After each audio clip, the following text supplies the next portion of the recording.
எரேமியா அதிகாரம் 51.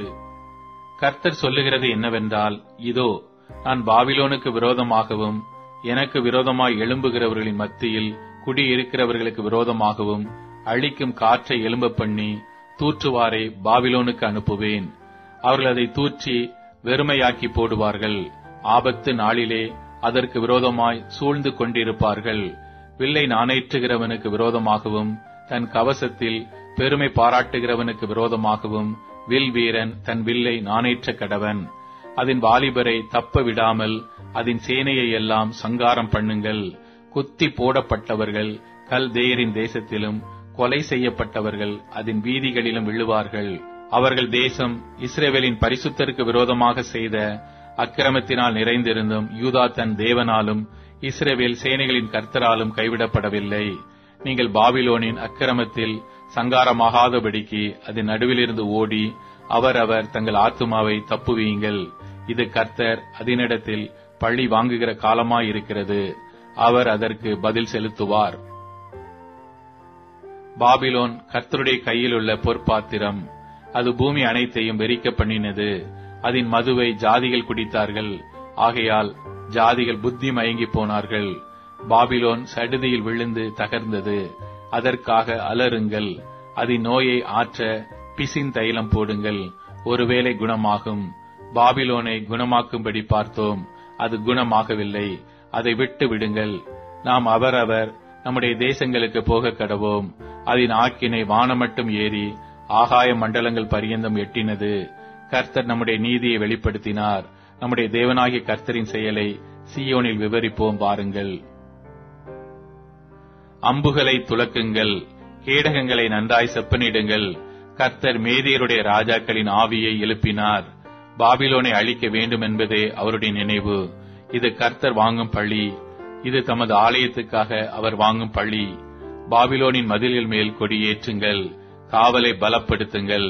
ஜாமம் காக்கிறவர்களை நிறுத்துங்கள். பதிவிருப்போரை வையுங்கள். ஆனாலும் கர்த்தர் எப்படி நினைத்தாரோ அப்படியே தாம் பாபிலோனின் குடிகளுக்கு விரோதமாக சொன்னதை செய்வார்.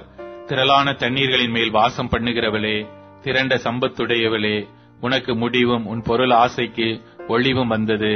மெய்யாகவே பச்சை கிளிகளைப் போல் திரளான மனுஷரால் உன்னை நிரம்ப பண்ணுவேன். அவர்கள் உன்மேல் ஆரவாரம் பண்ணுவார்கள் என்று சேனைகளின் கர்த்தர் தம்முடைய ஜீவனை கொண்டு ஆணையிட்டார். அவர் பூமியை தமது வல்லமையினால் உண்டாக்கி பூச்சக்கரத்தை தமது ஞானத்தினால் படைத்து வானத்தை தமது பேரறிவினால் விரித்தார். அவர் சத்தமிடுகையில் திரளான தண்ணீர் வானத்தில் உண்டாகிறது. அவர் பூமியின் எல்லைகளில் இருந்து மேகங்களை எழும்ப பண்ணி மழையுடனே மின்னல்களை உண்டாக்கி காற்றை தமது பண்ட சாலையிலிருந்து ஏவி விடுகிறார். மனுஷர் அனைவரும் அறிவில்லாமல் மிருக குணமானார்கள்.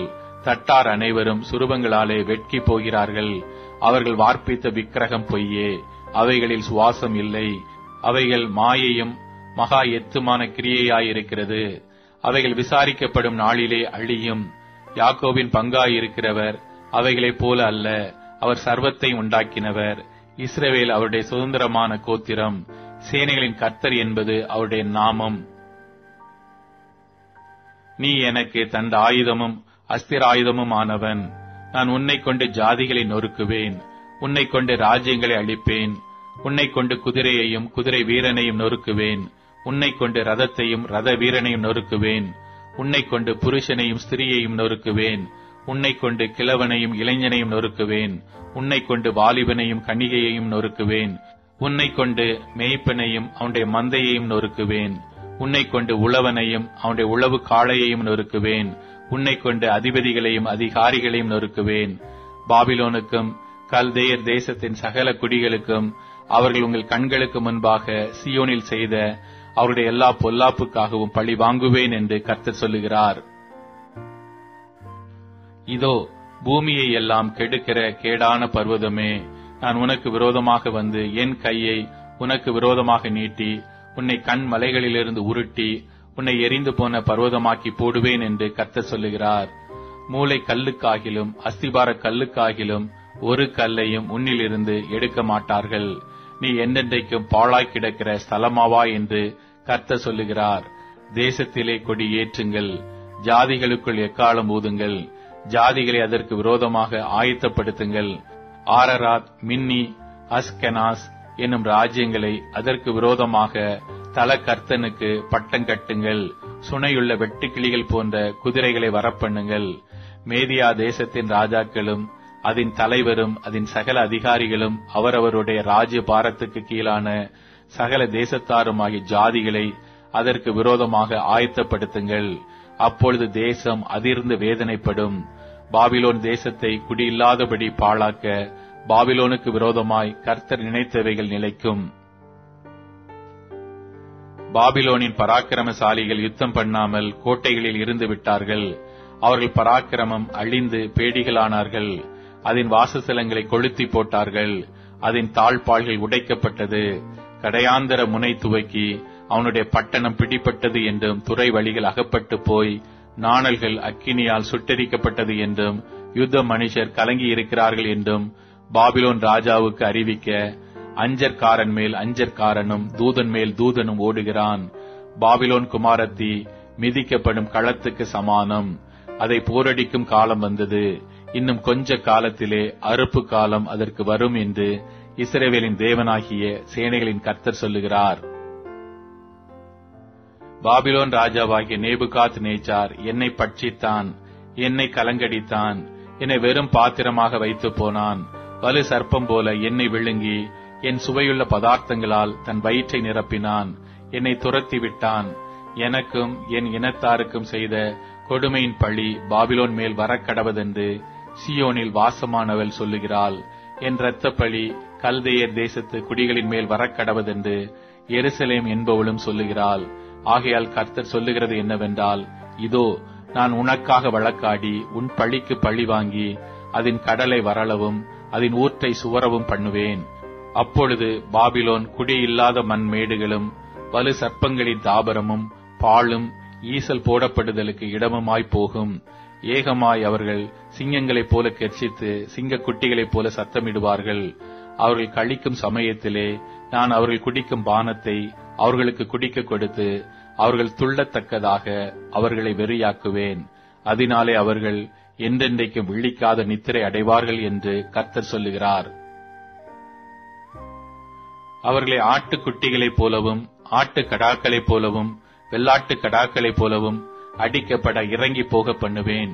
சேசாக்கு பிடியுண்டு பூமி முழுதும் புகழும் புகழ்ச்சி அகப்பட்டது எப்படி?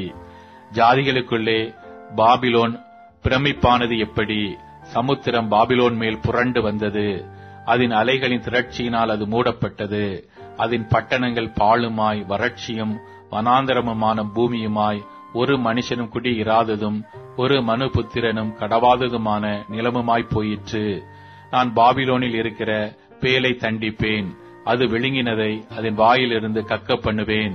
ஜாதிகள் இனி அதனிடத்திற்கு ஓடி வர மாட்டார்கள். பாபிலோனின் மதிலும் விழும். என் ஜனங்களே, நீங்கள் அதன் நடுவிலிருந்து புறப்படுங்கள். கர்த்தருடைய கோபத்தின் உக்கிரத்துக்கு தப்பும்படி அவனவன் தன் தன் ஆத்துமாவை ரட்சித்துக் கொள்ள கடவன். உங்கள் இருதயம் துவளாமலும் தேசத்தில் கேட்கப்படும் செய்தியினால் நீங்கள் பயப்படாமலும் இருங்கள். ஒரு வருஷத்திலே ஒரு செய்தி கேட்கப்பட்டு பின்பு மறு வருஷத்திலே வேறு செய்தி கேட்கப்படும். தேசத்திலே கொடுமை உண்டாகும். ஆளுகிறவன் மேல் ஆளுகிறவன் வருவான். ஆகையால் இதோ நான் பாபிலோனின் விக்கிரகங்களை தண்டிக்கும் நாட்கள் வரும். அப்பொழுது அதன் தேசம் எல்லாம் கலங்கும். அதில் கொலையுண்கிற யாவரும் அதன் நடுவில் விழுந்து கிடப்பார்கள். வானமும் பூமியும் அவைகளில் உள்ள யாவும் பாபிலோன் மேல் கெம்பீரிக்கும். பாழ்கடிக்கிறவர்கள் அதற்கு வடக்கே இருந்து வருவார்கள் என்று கர்த்தர் சொல்லுகிறார். பாபிலோன் இஸ்ரவேலில் கொலையுண்டவர்களை விழப்பண்ணினது போல பாபிலோனிலும் சமஸ்த தேசங்களிலும் கொலையுண்கிறவர்கள் விழுவார்கள். பட்டயத்துக்கு தப்பினவர்களே, தங்கி தறியாமல் நடந்து வாருங்கள். தூரத்திலே கர்த்தரை நினையுங்கள். எருசலேம் உங்கள் ஞாபகத்தில் வரக்கடவது. நிந்தையை கேட்டதினால் வெட்கப்பட்டோம். கர்த்தருடைய ஆலயத்தின் பரிசுத்த ஸ்தலங்களின் மேல் அந்நியர் வந்ததினால் நாணம் நம்முடைய முகங்களை மூடிற்று. ஆகையால் கர்த்தர் சொல்லுகிறது என்னவென்றால், இதோ நான் அதன் விக்கிரகங்களுக்கு விரோதமாய் விசாரிக்கும் நாட்கள் வரும். அப்பொழுது அதன் தேசமெங்கும் கொலை என்கிறவர்கள் கத்துவார்கள். பாபிலோன் வானப்பரியந்தம் ஏறினாலும் அது தன் பலமான அரணை உயர்த்தினாலும் அதை பாழாக்குகிறவர்கள் என்னிடத்திலிருந்து வருவார்கள் என்று கர்த்தர் சொல்லுகிறார். பாபிலோனிலிருந்து கூக்குரலின் சத்தமும் கல்தேயர் தேசத்திலிருந்து மகா சங்காரமும் கேட்கப்படும். கர்த்தர் பாபிலோனை பாழாக்கி அதிலுள்ள பெரிய சத்தத்தை ஒழிய பண்ணுவார். அவருடைய அலைகள் திரளான தண்ணீர்களைப் போல இறையும். அவருடைய சத்தம் அமளியாயிருக்கும். பாபிலோனை பாழாக்குகிறவன் அதன் மேல் வருகிறான். அதன் பராக்கிரமசாலிகள் பிடிபடுவார்கள். அவருடைய வில்லுகள் முறிந்து போகும். சரி கட்டுகிற தேவனாகிய கர்த்தர் நிச்சயமாய் பதிலளிப்பார். அதன் பிரபுக்களையும் அதன் ஞானிகளையும் அதன் தலைவரையும் அதன் அதிகாரிகளையும் அதன் பராக்கிரமசாலிகளையும் வெறிக்க பண்ணுவேன். அப்பொழுது அவர்கள் எந்தெந்தைக்கும் விழிக்காத தூக்கமாய் தூங்கி விழுவார்கள் என்று சேனைகளின் கர்த்தர் என்னும் நாமமுள்ள ராஜா சொல்லுகிறார். பாபிலோனின் விஸ்தீரணமான மதில்கள் முற்றிலும் தரையாக்கப்பட்டு அதன் உயரமான வாசல்கள் அக்கினியால் சுட்டெரிக்கப்படும். அப்படியே ஜனங்கள் பிரயாசப்பட்டது விருதாவாகவும் ஜாதிகள் வருத்தப்பட்டு சம்பாதித்தது அக்கினிக்கு இரையும் ஆகும் என்று சேனைகளின் கர்த்தர் சொல்லுகிறார். பாபிலோன் மேல் வரும் எல்லா தீங்கையும் பாபிலோனுக்கு விரோதமாக எழுதப்பட்ட இந்த எல்லா வசனங்களையும் எரேமியா ஒரு புஸ்தகத்தில் எழுதினான்.